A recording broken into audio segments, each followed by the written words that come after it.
Steph with Tiny's Garden. I am bringing you along at the end of my work day here today. It's a Saturday, beautiful fall day, low 60s, upper 50s with the sun, and I thought, you know what, I'm going to get out here and get started on planting my tulips. So here we are in the front. You can see the holes I've done. I'm going to give you a little closer look here. So here's the area I'm working in today, the right side of my driveway under these gorgeous trees here. I planted last year around here and it was gorgeous. My favorite spot that the tulips were at. I'll put some pictures on the screen.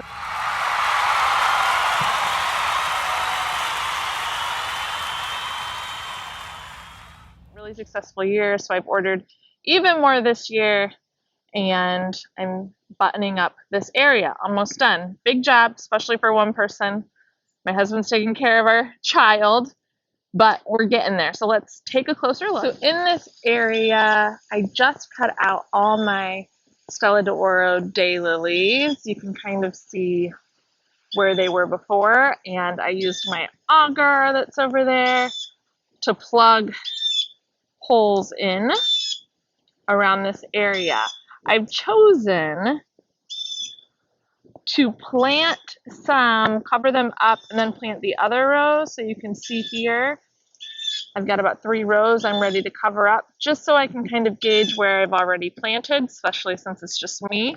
Okay, I'm losing light and my camera holder just died, but I'm going to show you this section here, which is all I have left to plant. I'm gonna set this up the best that I can so you can see my process of digging the hole or auging the hole, putting in the fertilizer, putting in the bulb, and covering it. So I'm gonna work about 2 to 3 inches inside there and start digging holes. I plant them pretty closely together because I like a really packed look. And then I also try and drill or aug about 4 inches deep. Auging first.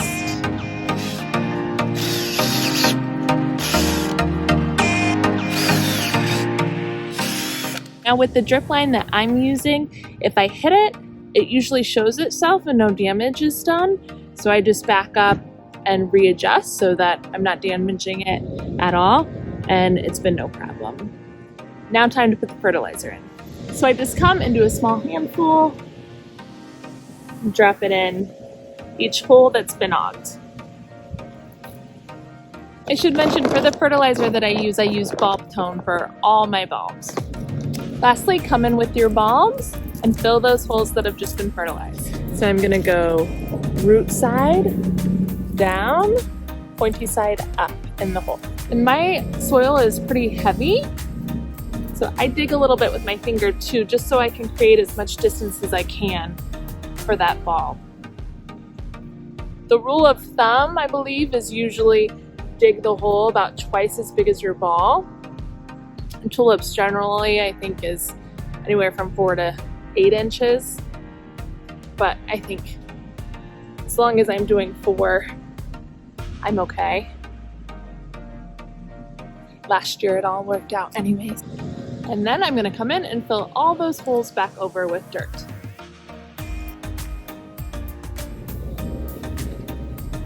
Since this is my last area that I'm digging and all the bulbs are in, I'm gonna do a once over and make sure that all the bulbs are covered. And now my last step, but very important step, is to come in and put Repels-All all over the area that I planted bulbs in. Critters really like to eat bulbs, especially if you live in a woodland area like we do. Deer, bunnies, all of that. And this worked for me last year. I had beautiful results. So I'm gonna put this out now, which is right after I've planted them, or anytime after it rains. I make sure I get out here and spread some more Repels-All out because it will wash away. Key. I'll also mention that this is safe for kids and pets, so no worries there. I have seen people water in their tulips after they've planted them. I do not do that because our soil is more wet and holds water anyways. So I don't want to increase the chance that my bulbs would rot and then I get nothing. If there's more moisture, there's more of a chance that they may rot. So in my situation, I personally do not. If I plant them in planters, I do give them a little bit of water because the planters dry out quicker, but I don't go overboard. So that is why I do not personally water in. Okay, so we're done here. This should be another nice show in the spring this year under the serviceberry tree here. It's such a delight when we see this in the spring, and I have a nice little drift curve going in there and out, and it should fill up the rest of that section under the tree. For your reference, right here, where that little tan shell is where I started, and it angles up that way. And this is how many bulbs left I have out of 500. So this is just a mix from Holland Bulb Farm.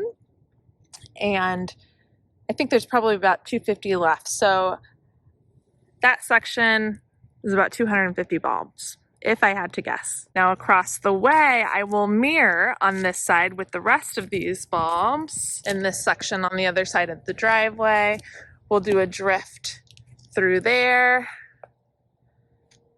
And that'll fill up pretty nicely, and we'll go in and around the hostas. I'll cut those back.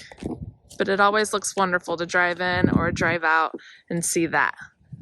And then we will do the front on each side as well, but I'm gonna save that for another video. So stay tuned, like and subscribe to follow us and see what we do up front here.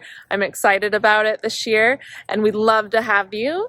So please let me know in the comments below what tulips you're planting this year. I'd love to know what's on your list. If you have any other methods that you do that you found that are easier, especially if you're planting yourself.